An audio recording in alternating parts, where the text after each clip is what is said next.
All right, let's talk a little bit about this whole Artemis 2 deal. So they're trying to send astronauts, actual human beings, up into space, farther than we've ever been to space before. Actual human beings. Not just any of these Starlink satellite deals. This is actual humans. This matters. And they want to send them around for a trip around the moon, 10 farther days. into space than a human's ever been. So now they've been doing what's called a wet dress rehearsal.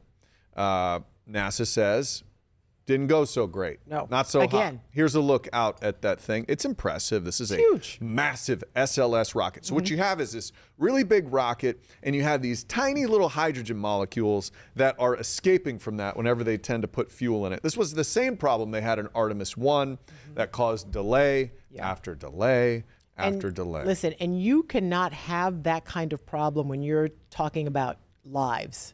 On board. You remember an O-ring? Oh my Remember gosh. the damage an O-ring did? Well, that was the reason for this, with that wet dress rehearsal got canceled over the weekend because the weather was so cold, because they can only test in certain temperatures, and that was below what they were expecting. And they're using hydrogen. Apparently, from what our space people say, I've flunked chemistry, but from what I understand about hydrogen is it moves and it's tiny and it's hard to keep in. So every time they put this thing out, they do a wet dress rehearsal. Yeah. And then it's like, There's we couldn't keep the hydrogen in. There's some leak somewhere that we've got to fix.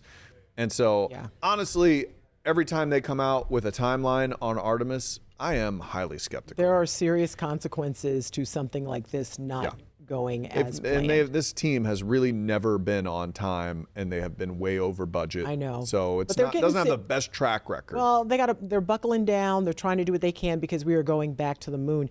And to show you how serious going back to the moon is, Blue Origin has now decided that they have canceled for the next 2 years all of their space tourism launches. You know, it seemed like every couple of months they were sending up some billionaire. But now they are using some billion. Well, we have some people here locally who have gone up a couple of times now. The Hagels, Sharon and Mark Hagel from Winter Park, they've gone up a couple of times. But Blue Origin says, we're not doing this. We've had, Gayle King, Katy Perry, William Shatner. They've all gone up. Space tourism. Just regular Joes getting to go up there. And sometimes they call themselves astronauts.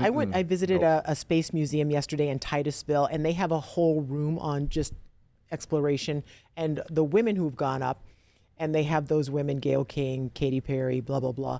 And they don't call them astronauts, they call them Karmanauts. They've coined this phrase. Because they have cars? No, because they crossed the Kármán line. Karmanauts. Karmanauts. Okay. So but that's they didn't go their through the training that astronauts have to go through. And they went up, they came down. They're Karmanauts. And that's what Blue... One time I went to a Dolphins game. I didn't play for the Dolphins. Now I'm not an NFL player. All right, well, we're going to take a quick break. Do you think you just sounded ridiculous just now? Because I do. Come on. Gayle King's not an astronaut, and neither is Katy Perry. Well, they didn't say they were. Don't get me started on this. Karmanauts. John Young is an astronaut. That's a little different. I'm working on a story on him. I'm in love.